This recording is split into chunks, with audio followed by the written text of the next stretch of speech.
Assalamualaikum warahmatullahi wabarakatuh. Shalom, Om Swastiastu, Namo Buddhaya, Salam Kebajikan. Halo semuanya, perkenalkan nama saya Muhammad Haikal Putra Surya dari Program Studi Ilmu Hubungan Internasional Fakultas Ilmu Sosial dan Ilmu Politik Universitas Airlangga. Saya memiliki NIM 173221083. Jadi, di video kali ini saya akan menjelaskan tentang artikel yang telah saya publish di Kompasiana dengan judul Tinjauan Aksiologis Penggunaan ChatGPT bagi pelajar di Amerika Serikat. Sebelumnya, saya ingin mengucapkan terima kasih banyak kepada Bapak Muhammad Adib yang telah menugaskan kami tugas ini dan juga menjadi dosen pengampu di mata kuliah Filsafat Ilmu. Sebelumnya, saya mengambil referensi tentang materi yang saya bawakan dari buku Bapak Muhammad Adib yang telah dipublish tahun 2010 dengan judul Filsafat Ilmu, Ontologi, Epistemologi, dan Logika Ilmu Pengetahuan yang diterbitkan di Yogyakarta dengan Pustaka Pelajar. Sebagai intermezzo, kecurangan dalam lingkup pendidikan itu tuh memang sudah kerap terjadi nih. Salah satunya adalah penggunaan ChatGPT yang seringkali digunakan oleh siswa di Amerika Serikat sana untuk membuat tugas. Nah, hal itu nih sampai membuat Kementerian Pendidikan di sana atau Departemen Pendidikan di sana, terkhusus di New York, itu sampai melarang penggunaan ChatGPT. Nah, karena itu dianggap memperburuk kualitas berpikir pelajar dan juga menciptakan kecacatan dalam berpikir kritis. Nah, tapi sebelum itu kita harus tahu dulu nih apa itu OpenAI. Ya, jadi OpenAI itu adalah suatu perusahaan yang bergerak di bidang riset dan pengembangan kecerdasan buatan. Nah, siapa sih pelopor dari OpenAI ini? Jadi, pembuat atau pendiri OpenAI itu adalah salah satunya Elon Musk nih yang punya Tesla. Ada juga Sam Altman, Greg Brockman, Ilya Sutskever, dan juga beberapa ahli artificial intelligence lainnya. Nah, OpenAI ini berdiri di 2015 pertama kali dan juga markas utamanya itu ada di San Francisco. Jadi ya wajar ya kalau siswa-siswa di Amerika Serikat sana tuh paling banyak terkena dampaknya. Nah, OpenAI ini juga punya beberapa program lain nih. Salah satunya adalah DALL-E dan juga Codex, tapi yang paling terkenal saat ini adalah ChatGPT. Nah, apa sih ChatGPT itu? Jadi ChatGPT itu pertama kali muncul di November 2022. Ya, masih baru lah ya hitungannya ya. Nah, ChatGPT itu biasa digunakan sebagai chatbot dalam bentuk model bahasa generatif yang menggunakan teknologi transformator. Jadi ya apa yang kita ketik, mereka tuh bisa memprediksi nih apa yang bakal muncul selanjutnya. Dan misalnya kalau kita ngasih teks atau mempertanyakan sesuatu, dia bisa jawab dengan data-data yang dia punya dari database mereka. Jadi ya wajar saja kalau pelajar di sana itu sangat merasa terbantu dengan adanya kemudahan dalam membuat tugas. Ya buat soal, buat esai, bahkan untuk menerjemah suatu teks aja ChatGPT tuh bisa. Oke, dengan maraknya penggunaan ChatGPT ini sampai Departemen Pendidikan New York Amerika Serikat itu melarang loh penggunaan ChatGPT ini. Kenapa? Ya karena sudah banyak kecurangan yang terjadi oleh mahasiswa itu karena dia guna ChatGPT gitu loh. Karena sudah banyaknya kecurangan juga sampai siswa-siswa itu menggunakan perangkat bahkan jaringan dari sekolah, ya sampainya dilarang. Karena mereka tuh menganggap bahwasannya ChatGPT itu bisa menginspirasi anak-anak itu untuk lebih, ayo curang, ayo kita mempermudah hidup kita tanpa melakukan literasi digital lebih lanjut gitu loh. Nah, menurut juru bicara Kementerian Pendidikan New York juga, penggunaan ChatGPT itu mampu mematikan insting pelajar untuk berpikir kritis. Ya padahal ya kita tahu berpikir kritis itu tuh suatu elemen penting banget nih bagi kita untuk memecahkan masalah. Dan itu juga penting untuk urusan akademik kita ke depannya. Kita sebagai mahasiswa HI, sebagai mahasiswa fisik, berpikir kritis itu penting banget. Jadi ya sampai dilarang gitu loh di Amerika Serikat.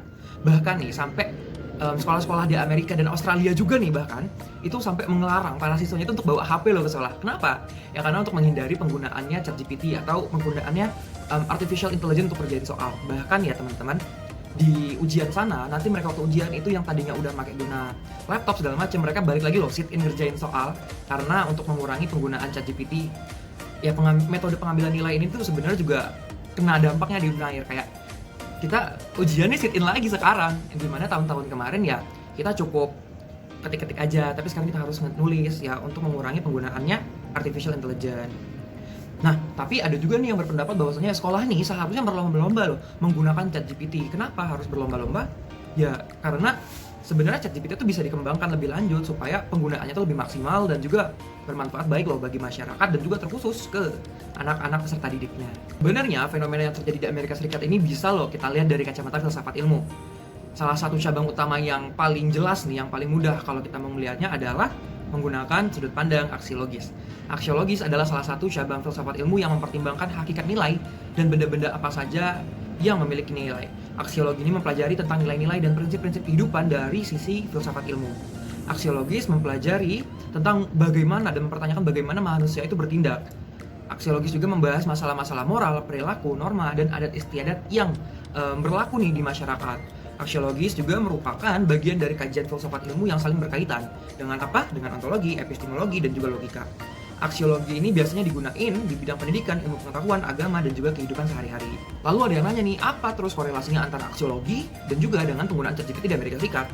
Well, menurut Muhammad Adib 2010, aksiologi merupakan cabang filsafat yang membicarakan tentang orientasi atau nilai kehidupan. Jelas loh, fenomena ini atau fenomena kecurangan pelajar yang ada di Amerika Serikat ini, itu mereka lebih berorientasi pada nilai yang didapatkan oleh mereka. Jadi aksiologis itu membahas juga tentang sesuatu hal yang sangat fundamental atau mendasar dalam kehidupan manusia pastinya, di mana itu tuh membahas tentang cara manusia itu bertindak. Nah, dari teori inilah muncul adanya etika dan estetika dari suatu pemikiran dan juga tindakan. Aksiologi itu juga memperhatikan sesuatu fenomena yang berdampak bagi masyarakat langsung. Teori ini menilai berkualitas atau tidaknya nih fenomena itu terjadi ke masyarakat. Nah, penggunaan ChatGPT oleh siswa di Amerika Serikat itu termasuk ke dalam kriteria pemahaman aksiologis. Ya, kenapa? Karena para siswa itu dianggap telah puas menggunakan platform yang mereka sebut dengan chatbot tersebut. Dengan penggunaan AI, mereka tuh lebih mudah dan tidak perlu bersusah payah lagi untuk berpikir secara kritis dan koheren dalam membuat tugasnya. Dari fenomena ini, muncul dua pandangan yang terbelah nih. Jadi ada pro dan kontra tentang penggunaan ChatGPT ini, teman-teman. Yang pertama ya, mereka dianggap, atau ChatGPT ini dianggap positif gitu. Yang pastinya sisi yang positif ini itu opini dari para pelajar ya. Ya dimana mereka tuh kan dipermudah nih untuk membuat tugas-tugas mereka, bahkan merangkai esai itu mudah banget gitu loh. Ya, para pelajar ini pasti menganggap bahwa pemanfaatan artificial intelligence itu merupakan bagian dari bentuk penguasaan diri yang melalui konteks kemajuan teknologi. Nah, mereka itu berorientasi pada pendapatan nilai atau mendapatkan nilai yang tinggi. Dan juga mampu membuat sesuatu tugas yang pasti jempolan nih. Kualitasnya bagus, padat, dan juga data-datanya konkret. Nah, tapi ya pasti ada pro, ada kontra. Kontranya juga muncul. Dari sisi mana? Dari sisi yang terdampak. Siapa? Ya sekolah, Departemen Pendidikan di New York. Nah, mereka itu sangat meragukan kecakapan teknologi ini. Mereka tuh takut gitu loh. Mereka juga khawatir terhadap kualitas berpikir generasi muda yang ada di Amerika Serikat itu akan tumpul. Ya karena nggak terasa mereka tidak melakukan literasi digital ataupun literasi konvensional untuk mendapatkan suatu ide pemikiran. Nah, substansi itu bebas, tergantung bagaimana cara penggunaannya. Itu saya kutip dari Bapak Muhammad Adib dari bukunya di 2010. Otoritas pendidikan setempat yang ada di Amerika Serikat itu takut dengan maraknya penggunaan ChatGPT ini akan membawa dampak negatif dalam keberlangsungan pendidikan di sana. Nah, semakin dipermudahnya untuk mendapatkan jawaban dengan cuman ketik selesai muncul berapa ribuan kata, muncul ratusan huruf segala macam. Ya, remaja-remaja di sana itu makin males nih untuk melakukan literasi. Ya, mereka juga jadi males baca buku, mereka males baca website, mereka males baca jurnal, mereka tinggal tanya dan langsung dijawab. Jadi mereka tambah males lah untuk melakukan literasi digital maupun konvensional. Kesimpulannya adalah, tujuan utama dari aksiologis itu kan menentukan mana yang benar dan tepat dari berbagai fakta yang ada nih. Ya, maka dari itu kita harus melihat fenomena ini secara luas. Kita nggak boleh nih melihat fenomena ini dari satu sisi aja atau dari satu sudut pandang aja. Misal kita melihat dari sudut mahasiswa atau kita lihat sudut dari kementerian gitu loh. Karena itu dapat menimbulkan kecacatan dalam berpikir dan juga tidak memenuhi syarat atau prinsip aksiologi. Kita juga bisa melihat fenomena ini dengan kacamata aksiologi yang dibarengi dengan teori-teori kebenaran lainnya, seperti contoh teori korespondensi, yang dimana suatu hal akan dianggap benar bila sesuai dengan objek dan fakta yang ada. Nah, filsafat ilmu itu mampu melihat fenomena ini dengan secara general dengan yang cukup aksiologis. Kalau kita mau melihatnya dengan lebih dalam, kita mau melihatnya dengan lebih deep, ya kita bisa menggunakan atau mengkorelasikan dengan kemajuan teknologi, akal berpikir, etika, dan juga cara berpikir kita yang akan menimbulkan atau membutuhkan media dan teori-teori lain. Salah satunya adalah mengikut sertakan teori-teori kebenaran yang ada di filsafat ilmu pastinya, sehingga keabsahan cara berpikir kita itu dapat tervalidasi oleh ilmu-ilmu yang sudah ada sebelumnya. Oke, jadi segitu aja penjelasan aku tentang artikel yang udah aku publish di Kompasiana. Lebih dan kurang mohon maaf. Bila ada salah, mohon ampun. Terima kasih semuanya. Bye-bye.